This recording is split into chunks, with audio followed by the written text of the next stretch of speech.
The evaluator of RUBAC is Eric. Eric, could you please present the objective of RUBAC for this morning? Sure. Thank you, Madam Toastmaster. Before I get into the objectives, I'd just like to give an explanation on the speeches that RUBAC is doing. So every member starts off with the first 10 speeches. So you start off with your icebreaker and then develop a different skill along the path. You're learning vocal variety, you're learning gestures, you're learning how to tell a story, all those type of things. Then once you do all 10, you move on to the advanced communicator manuals and you get to choose. So there's different options to go through. This one is interpretive reading, there's persuasive selling, persuasive speaking, informative speaking, storytelling. There's a whole variety of things that you get to choose. So RUBAC has chosen these. There's 5 speeches in this manual. It's called interpretive reading, and he's on the first one called Read a Story. And the objectives of RUBAC's speech today are to understand the elements of interpretive reading, to learn how to analyze a narrative and plan for effective interpretation, and to learn and apply vocal techniques that will aid in the effectiveness of reading. And like someone said before, the timing is 8 to 10 minutes. Thank you, Eric. And RUBAC joined the Toastmasters in the end of 2014, and since then, he has completed all 10 speeches of competent communication. And let's welcome the competent communicator to the lectern.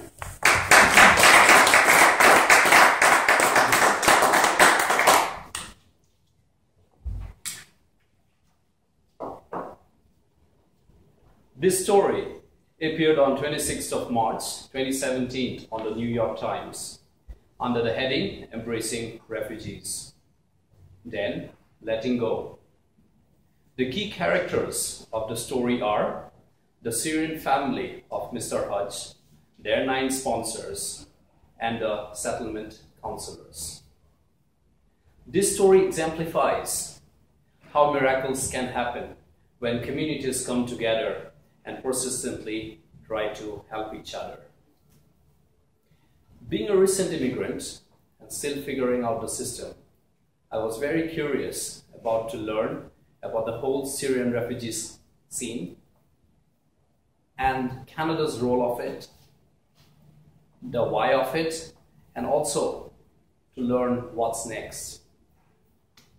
My research led me to this interesting story. 1 year after Canada embraced the Syrian refugees, a reckoning was underway. Ordinary Canadians had essentially adopted thousands of Syrian refugees, donating a year of their time and money to guide them to a new life. As many countries shunned them. Some citizens already considered this to be a humanitarian triumph, while others believe that the Syrian refugees might end up adrift, lost, and worse, to be on the social welfare. As 2016 turned to 2017 and the year-long commitments began to expire, the question of how the newcomers would fare acquired a national nickname, the month 13th, when the Syrian refugees would try to stand on their own. The author brings to light how a section of Canadian middle class selflessly came forward to sponsor the Syrian refugees, the kind of bond that developed between the Syrian refugees and their sponsors. The positive impact the sponsors left on the lives of the Syrian refugees. The story also deciphers the term, the 13th month.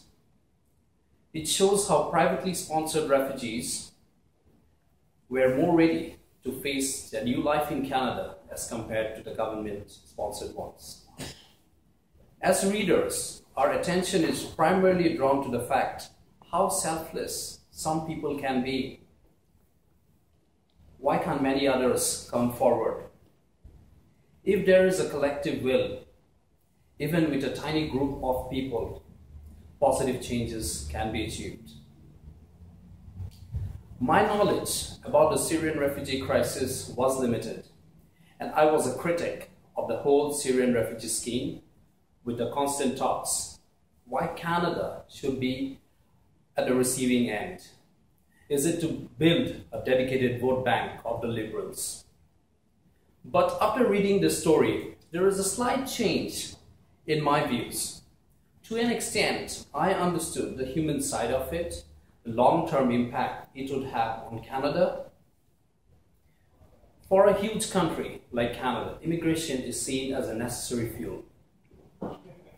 With relatively low population, Canadians are making it as an investment, the investment for the tomorrow of Canada.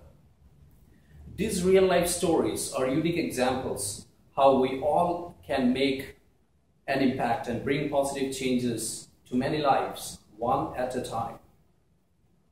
As the 13 months approached across Canada, every sponsors and refugees had to determine what their new relationship would look like. Some were mutually relieved to be done, and the chemistry never quite worked out right.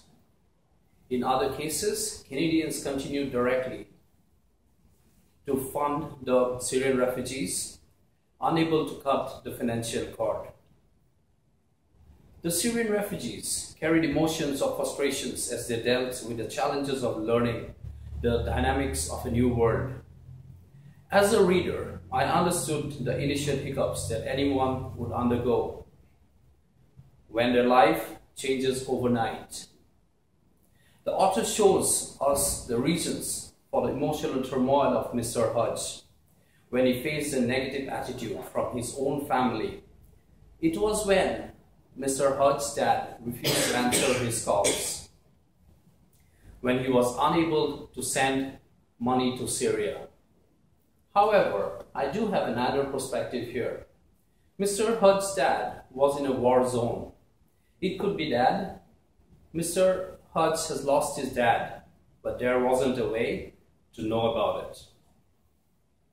The Canadian sponsors had mixed emotions that included hope and positivity, with the belief that positive changes can be made with love, care, and showing people the right direction. However, on the other hand, Canadian sponsors also had anxiety and worry. Would they succeed?